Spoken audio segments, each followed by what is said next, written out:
자, 두 번째 우리가 배울 내용은 서포트 벡터 머신이라는 겁니다. 서포트 벡터 머신, SVM이라고 부르는 건데 이것도 많이 쓰거든요. 우리가 실제로 패키지 중에서 그래서 이것도 한번 개념적으로 설명을 좀 드리려고 합니다. 일단 큰 틀에서 보시면 서포트 벡터 머신의 기본 개념은 뭐냐면 이거예요. 우리가 지금 하는 방법은 왼쪽에 보듯이 동그라미와 플러스라는 데이터가 있으면 이 두 개를 잘 구분하는 거예요. 맞죠? 우리가 클래시피케이션이라고 하는 건 뭐냐면 동그라미와 또는 1과 0이죠. 우리가 결과 변수로 정해줬습니다.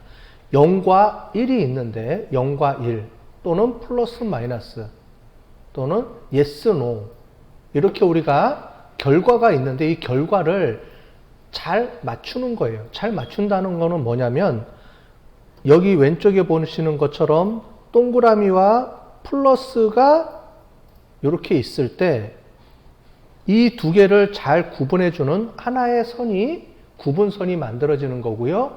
그거를 학습을 통해서 우리가 만들어내는 겁니다. 여태까지 배운 여러 가지 모형들이 있고요. 디시전 트리는 이거를 이렇게 쪼갭니다. 쪼개고 뭐 이런 모형이고요. 그 다음에 로지스틱 회귀 분석은 가상의 중간에 어떤 임의의 선을 하나 긋는 게 로지스틱 회귀 분석이고 이런 개념들이에요. 즉 뭐냐면 분류를 하는데 데이터를 분류하는 데 있어서 어떤 기법을 써서 어떻게 정확하게 잘 분류해내느냐 이게 핵심적인 그 방법론들마다의 특징들이 다 있거든요. 자, 그런데 서포트 벡터 머신이라는 개념의 기본 모형의 의미는 뭐냐면 이거예요. 우리가 여태까지 배운 인공지능, 퍼셉트론 이런 것들은 뭐냐면 요거를 최소화하는 겁니다. 그러면 딱 떨어져서 이렇게 구분해주면 100% 정확도가 나오겠죠. 당연히. 자, 그런데 우리는 모델을 훈련할 때 100%가 나오는데 어떤 새로운 데이터가 나오면 새로운 데이터들, 즉 우리가 현실 세계에서 좀 더 정확하게 쓰려 그러면 좀 더 제너럴한 모델, 즉 훈련하면서 100% 맞췄지만은 일반적으로 사용할 때도 성능이 좀 더 좋은 모델이 더 필요하지 않을까 해서 만들어진 게 바로 서포트 벡터 머신이라는 개념인데 그 개념은 기본적으로 이렇습니다. 자, 왼쪽에 보는 것처럼 이런 데이터가 있으면 우리가 여기에 가상의 선을 하나 이렇게 그어도 뭐예요? 왼쪽 오른쪽 100% 다 맞췄죠? 그죠? 자, 훈련할 때 이렇게 떨어지면 100% 맞췄다고 떨어질 거예요. 자, 그런데 우리가 새로운 모델이 뭐 이런 식으로 나오면은 얘는 못 맞추겠죠. 동그라미가 여기 있으면 못 맞추겠죠? 틀릴 거예요. 그죠? 새로운 데이터들이 나오면은. 자, 그래서 얘도 100% 맞추고요. 또 이렇게 거도 얘도 100% 맞췄어요. 얘랑 구분이 정확하게 나눠졌죠? 근데 이렇게 선을 그어도 나눠졌어요. 자, 그러면 이제 궁금해지겠죠. 지금 선이 3개가 있는데 3개 다 훈련하면서 100% 다 맞춘 선이에요. 그러면 이 선 중에서도 베스트 선이 뭘까? 라는 고민이 있겠죠. 왜냐하면 지금 우리가 하는 거는 훈련 모델에서 맞추는 거예요. 지금 보면 선 1번 선, 얘가 1번 선이면 1번 선, 2번 선, 3번 선이 있다 그러면 1번 선도 훈련해서 100% 맞추고 2번 선도 100%, 3번도 100% 다 맞춘 선이에요. 다 좋은 선이에요. 그런데 어떤 임의의 테스트 데이터가 어떻게 들어올지 모르겠죠. 그러면 걔를 잘 맞추는 게 중요한 거예요. 훈련을 잘 맞추는 건 의미가 없죠. 훈련을 통해서 우리는 새로운 데이터가 들어왔을 때 새로운 데이터를 얼마나 더 잘 맞추느냐. 그걸 우리가 트레이닝 데이터, 테스트 데이터 셋 나누고 또 밸리데이션 나누고 오버피팅 체크하고 막 이렇게 우리가 했던 이유가 바로 그런 거죠. 훈련만 잘 맞추면 의미가 없어요. 오버피팅 된 거니까. 훈련과 테스트, 즉 훈련한 모델이 실제 세계에서 얼마나 잘 맞추는지 결국 우리는 이러한 것들을 훈련을 통해서 개발해내는 게 목적이라고 배웠습니다. 그러면 이 3가지 선이 다 100%인데 훈련 받을 때는 그러면 이 중에서도 베스트 선은 뭐가 있지 않을까라고 보는 거죠. 그래서 수학적 개념에 의해서는 뭐냐면 여기 보면 경계선이 있습니다. 뭐냐면 여기서 이쪽 동그라미 데이터에서 제일 끝에 있는 데이터와 플러스 데이터에서 제일 끝에 있는 데이터 사이가 요게 멀어지면 잘 맞추는 거죠. 우리는 지금 동그라미와 플러스를 구분하는 거잖아요. 지금 그렇죠? 지금 모델은 클래시피케이션, 우리가 지금 계속하는 거는 분류 모델입니다.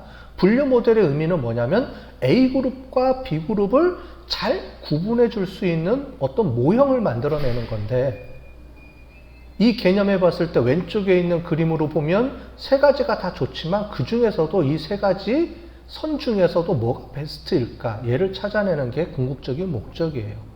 그래서 수학적 개념을 보면 얘를 뭐라고 부르냐면 동그라미 데이터와 플러스 데이터가 멀어지는 게 좋은 소리예요. 가장 멀게 선을 그어주는 게. 즉, 그걸 우리가 여기서는 마진이라고 부릅니다. 마진이라는 게 뭐냐면 양쪽 데이터의 끝 데이터 선을 기준으로 해서, 끝 데이터를 기준으로 해서 우리가 일종의 가상의 선을 그었을 때 그 선이 가장 멀리 떨어져 있는 그런 최적의 선을, 그런 선이 바로 최적의 선이지 않을까라고 우리가 부르는 건데요. 수학적인 개념으로 보면 얘를 하이퍼플레인이라고 그래서 초평면이라고 합니다. 말이 좀 어렵죠. 또 어려운 개념이, 수학적인 개념이 나오는데 이런 개념이 수학에서 써요. 초평면이라고. 초평면은 간단하게 얘기해주면 여기서 직선을 구합니다. 여러분들 직선이 뭔지 알죠? 수직선. 수직선을 구하는 게 가장 베스트를 의미합니다. 왜 그런지를 지금부터 설명을 드릴게요. 수학적 개념에 의해서. 자, 요런 데이터들이 있다고 해봅시다. 조금 전에 있던 그 데이터예요. 왼쪽에 동그라미들 데이터가 있고 위쪽에 세모 데이터가 있습니다. 동그라미 데이터와 세모 데이터를 가장 잘 구분하기 위해서는 왼쪽에 동그라미 직선에서의 가장 끝에 있는 직선에 선을 그리고 이쪽에 선을 그렸을 때 이 선을 직선, 평행하게 직선 나가는 바로 요 선이 가장 베스트한 선입니다. 자, 그러려면 양쪽 끝에 두 선은 이 직선을 만들기 위한 일종의 임시선이고요. 우리는 뭘 구하는 거냐면 이 선을 구하는 거예요. 이 선, 요 선. 가장 끝에 있는 요 선을 구하는 겁니다. 이 선을 구하면 어떻게 나오냐면 이 거리가 나오겠죠. 이 거리. 이 거리가 아까 전에 뭐라 그랬어요? 베스트면 이 직선의 거리가 가장 넓어진다 그랬죠. 그래서 가장 맥시마이즈 된 거리를 찾는 건데, 여기 보면 얘가 왜 이런 개념을 쓰냐면 여기서 2배니까 반이죠. 딱 정확하게 반으로 나눠지는 직선입니다. 자, 무슨 말인지 잘 이해가 잘 안 되시겠죠? 그래서 지금부터 이제부터 데이터를 집어넣어보면서 계산을 하면서 쉽게 설명을 드리도록 하겠습니다. 여러분들 수학 시간에 배웠던 피타고라스라는 분 아시죠? 피타고라스의 정리. 이게 수학자, 통계학자들이 얘기할 때 가장 인류 역사상에서 중요한 정리라고 얘기를 합니다. 자, 왜 이 피타고라스의 정리가 요거예요? 여러분들 한번 본 기억은 나죠? 뭐냐면 왼쪽과 오른쪽의 직각 삼각형의 이 거리를 재는 요 빗변의 길이를 재는 공식입니다. 수학에서 많이 쓰는 공식인데 이게 뭐라고 얘기할 줄 모르는데 이게 도형, 기하학에 있어서 가장 핵심이 되는 거예요. 이 모형이 우리가 영화에서도 나왔습니다. 비슷하게. 요즘 나온 영화 아시죠? 이상한 나라의 수학자인가? 거기 보면 문제 자체가 틀렸다고 나오죠? 그죠? 이런 문제 나오잖아요. 이 문제가 나오는데 이 값하고 이 값은 나올 수가 없는데 문제 자체를 틀리게 낸 겁니다. 근데 사람들은 공식에 의해서 계산을 하죠? 그런데 수학적 공식에 의해서 이 값이 나올 수가 없어요. 그런데 사람들이 그냥 써놓은 거죠. 그러니까 숫자로만 막 들어간다 그래서 그게 실제 숫자가 아니라는 말입니다. 도형에서. 그게 이상한 나라에서, 맞죠? 이상한 나라의 수학자인가? 그 영화가. 거기서 나오는 얘기가 바로 이 수학적인 개념에 대한 얘기를 하고 있습니다. 뭐냐면 이게 어떤 의미를 갖고 있냐면은 피타고라스라는 분이 이거를 만든 게 아니고 기존에 있던 이 공식들을 정리를 해서 설명을 잘 붙인 거예요. 그래서 붙인 사람 정리를 잘했다 그래서 피타고라스의 정리라고 우리는 알고 있는 거죠. 그래서 이 말은 무슨 말이냐면 여기 보면 A라는 거와 B라는 게 있습니다. 우리가 높이하고 넓이죠. 밑변 곱하기 높이, 이게 삼각형의 면적 구하고 하는 이런 공식인데 여기서의 빗변을 구하는 게 중요합니다. 왜 빗변을 구하는 게 중요하느냐? 여러분들이 알고 있는 피라미드나 이런 것들이 다 이런 내용을 써서 우리가 구하는 거예요. 잠깐만요. 제가 저거를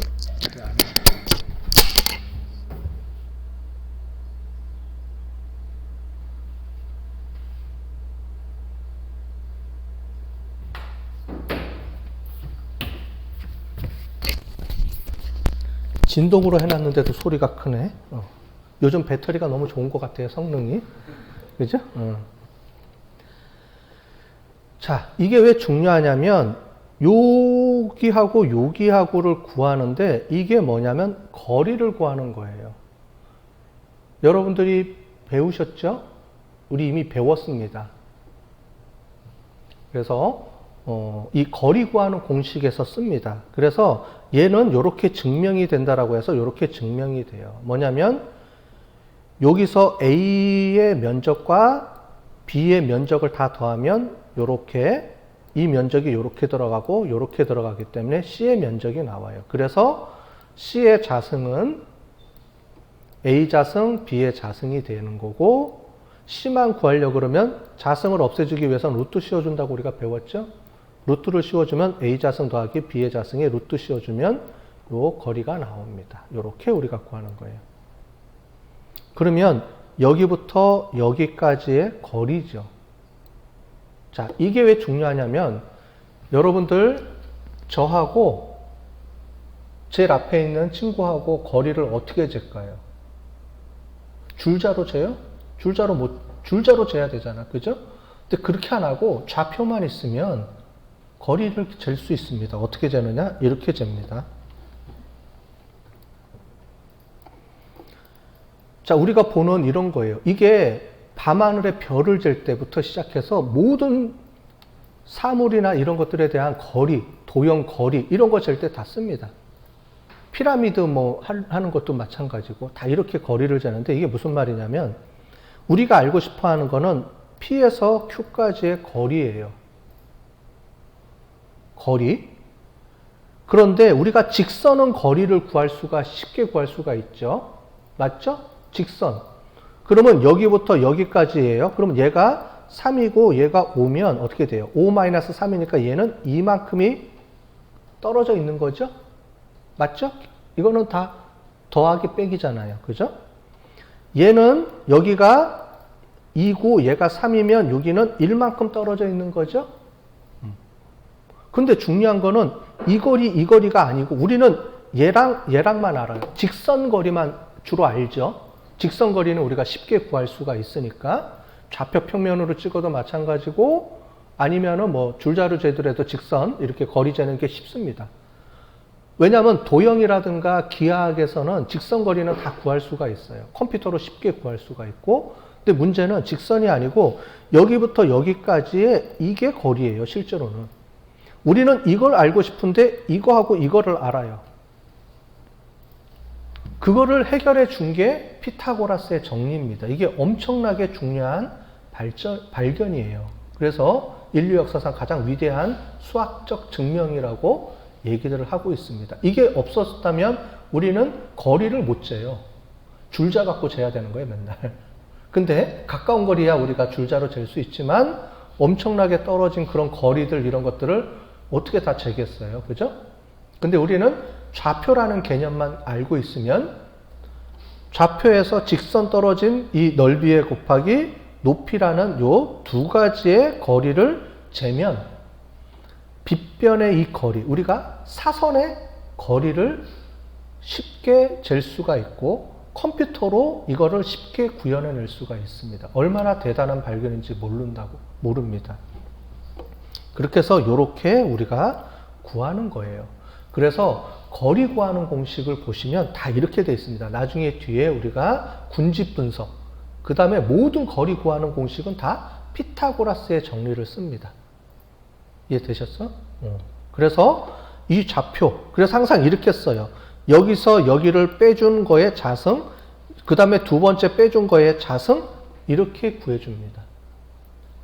뒤에 나오는 모든 거리 구하는 공식, 또는 유클리드 거리라고 하는 거 여러분들이 들어보셨죠? 그런 유클리드 거리, 이런 모든 거리 구하는 공식들은 다 피타고라스의 정리에 의해서 나온 말입니다.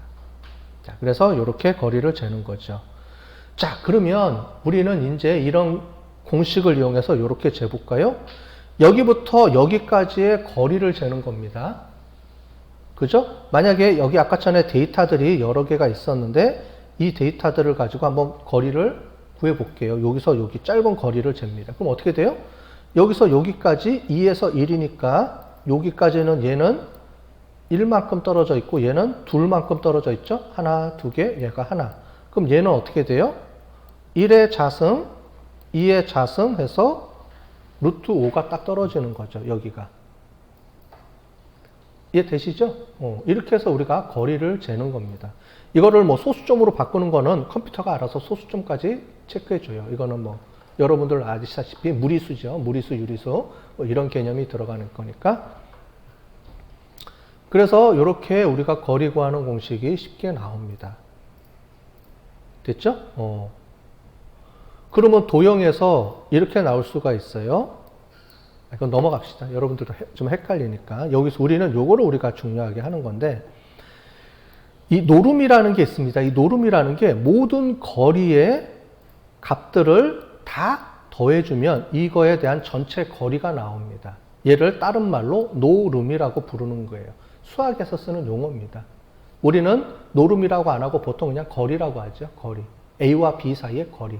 이렇게 우리가 많이 부르는데 수학에서는 노름이라는 용어를 씁니다. 자, 그런데 0에서의 거리가 아니고 항상 우리는 좌표 평면 위에서 아까 전에 이렇게 찍히죠. 여기서부터 여기까지의 거리니까 여기서 여기를 빼주고 여기서 여기를 빼주고 뭐 이렇게 개념을 쓰니까 실제로는 이렇게 계산이 됩니다. 0에서부터 출발하지가 않죠. 대부분의 좌표들은. 그래서 유클리디안 노름 또는 유클리디안 거리 이렇게 부르고요. 요거를 우리가 쓰는 게 그 군집 분석, 뭐 여러 가지 분석에서 쓰는 거리 계산하는 공식들입니다. 자, 이걸 씀으로 인해서 우리는 모든 데이터의 거리를 실제로 그림을 그려서 자로 계산하는 게 아니고요. 컴퓨터에다가 데이터 값만 집어넣으면 자동으로 다 거리를 계산해 줍니다.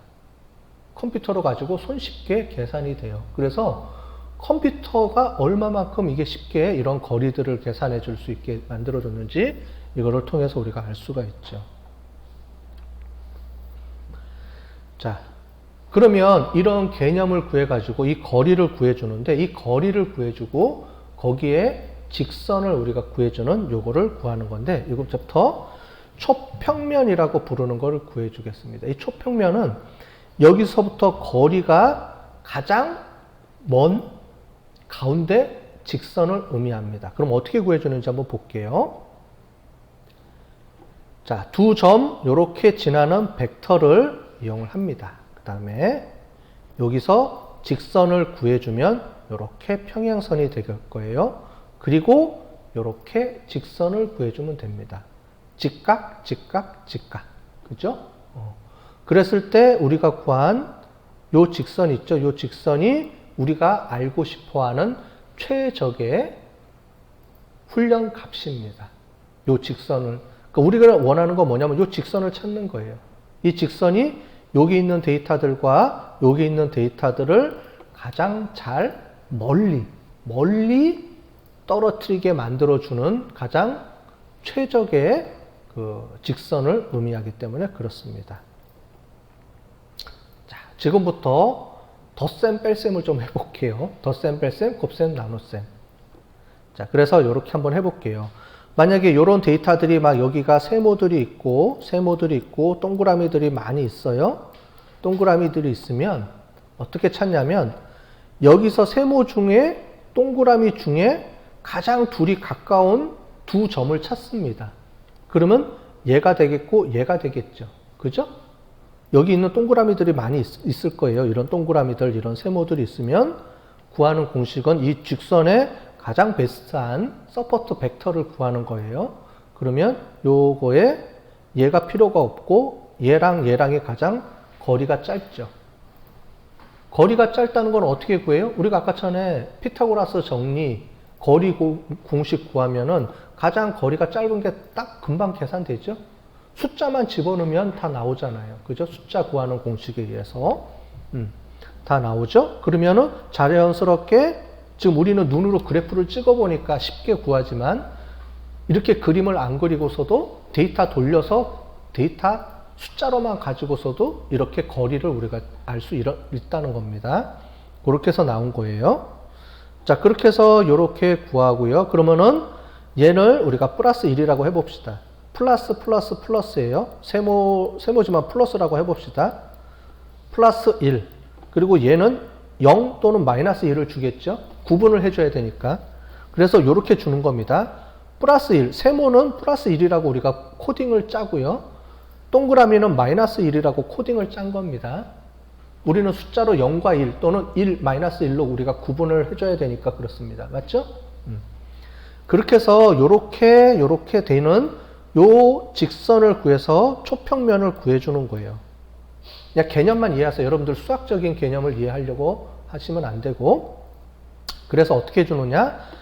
요렇게 아까 전에 구한 것처럼 얘랑 평행인 직선을 구해줍니다. 두 개가 평행인 직선. 즉, 얘를 쭉 직선을 구하고요. 이 두 개의 선을 교차하는 직선을 구합니다. 얘는 쉽게 구하겠죠? 직선을 구하고 이 직선하고 직각이 된 두 선을 구합니다. 요렇게 나오죠? 그 다음엔 어떻게 구해준다 그랬어요? 요렇게 구해주는 거예요. 이해되셨죠? 요렇게. 자, 순서입니다. 첫 번째는 뭐예요?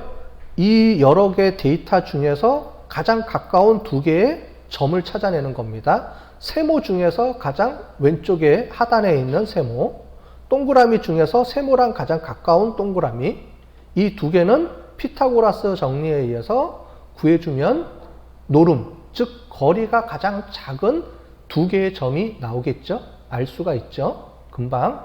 그러면 그 두 개의 선을 가운데로 이렇게 직선을 구합니다. 얘랑 교차하는 직선을 그려요. 쉽게 구할 수가 있죠? 여러분들 점이 두 개가 있으면 그냥 자대고 그으면 되잖아요. 그죠? 그리고 나서 이 직선이 중요한 게 아니고 이 직선을 직각으로 하는 직선 두 개입니다. 자, 직각의 의미는 수학에서는 얘가 가장 최소 값입니다.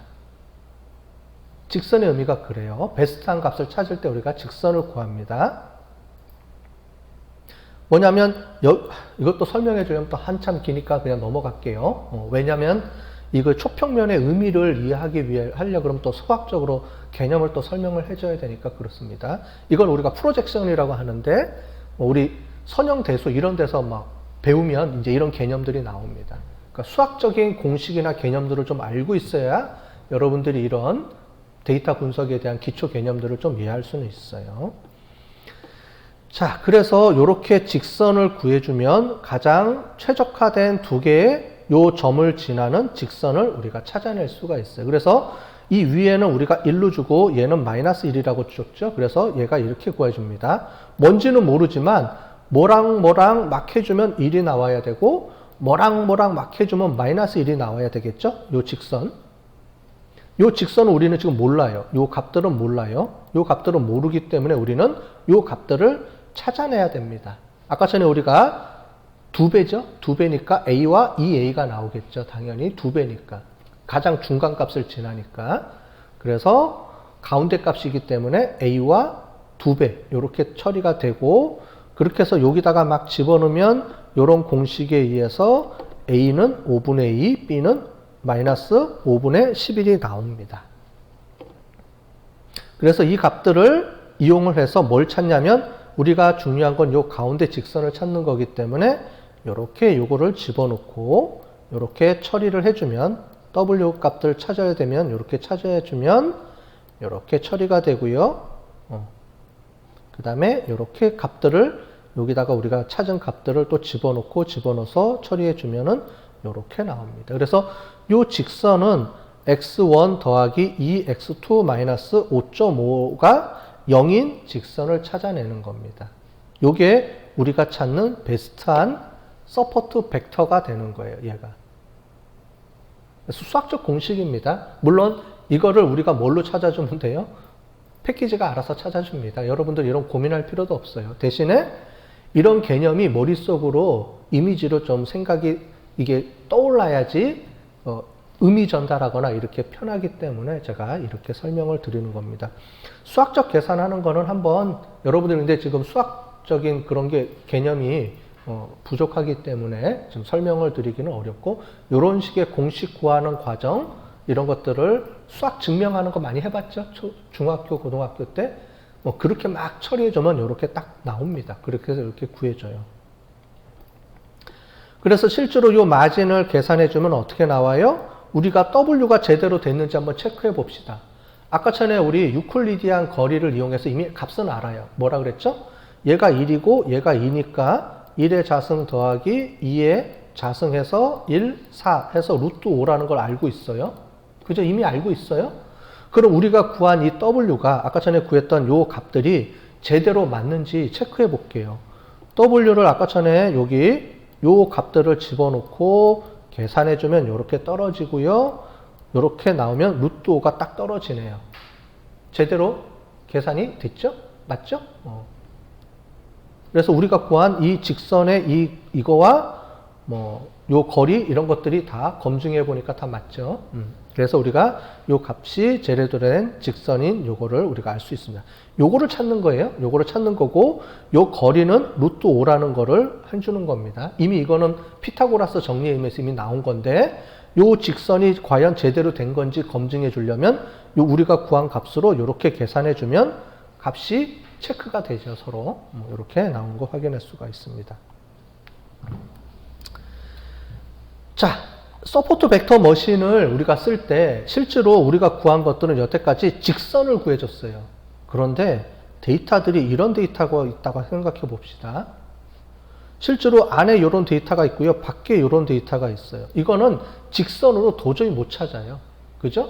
직선으로는 나올 수가 없는 데이터입니다. 그럴 때 뭐를 쓰냐면은 이 SVM은 커널이라는 걸 이용하는데 얘를 뭐냐면 얘를 이렇게 접어요. 이렇게 3차원으로 바꿔줍니다. 차원이 하나가 더 늘어나죠?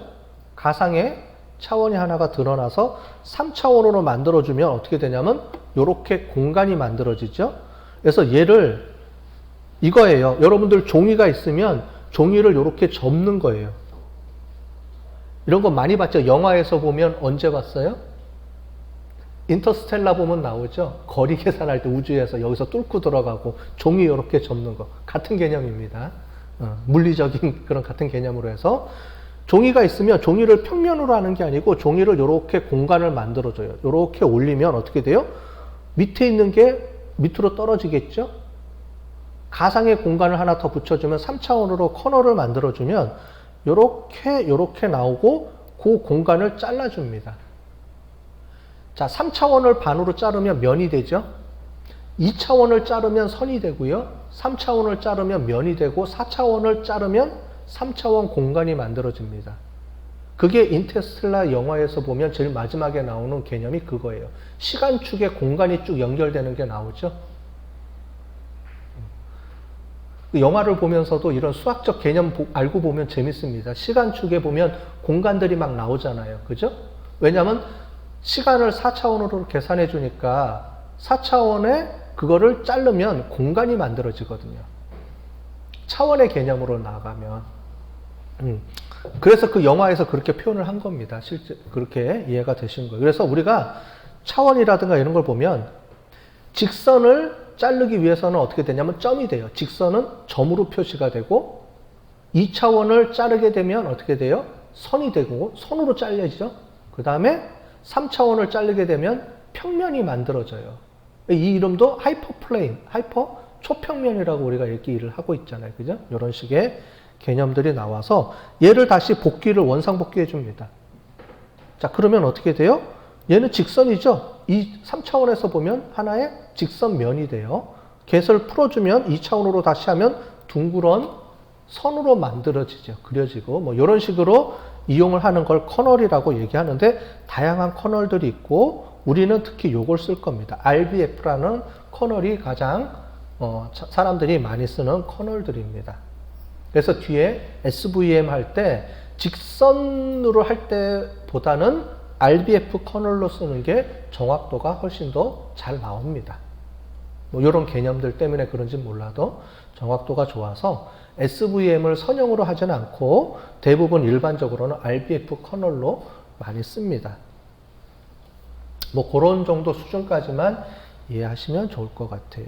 뭐 규제는 중간에 이런 것들에 대해서 규제를 줘서 조금 조정을 해주는 거예요. 우리가 그 인공지능에서 뭐라 그랬습니까? 우리가 학습률을 1로 다 주지 않고 0. 몇으로 좀 조정해서 이렇게 조정해 주는 것처럼 서포트 벡터 머신에서도 이런 값들에 대한 최소 비용을 찾아가는 데 있어서 이렇게 규제를 좀 주면 너무 이렇게 확확 바뀌거나 뭐 이런 거 여러 가지 이런 것들에 대해서 규제를 주는 것들이 있어요. 우리가 보면 규제 주는 것들이 많이 있었죠. 디시전 트리에서도 우리가 주는 게 있었죠. 그죠? 이름이 갑자기 생각이 안 나네요. 코스트 컴플렉시티인가 있었죠.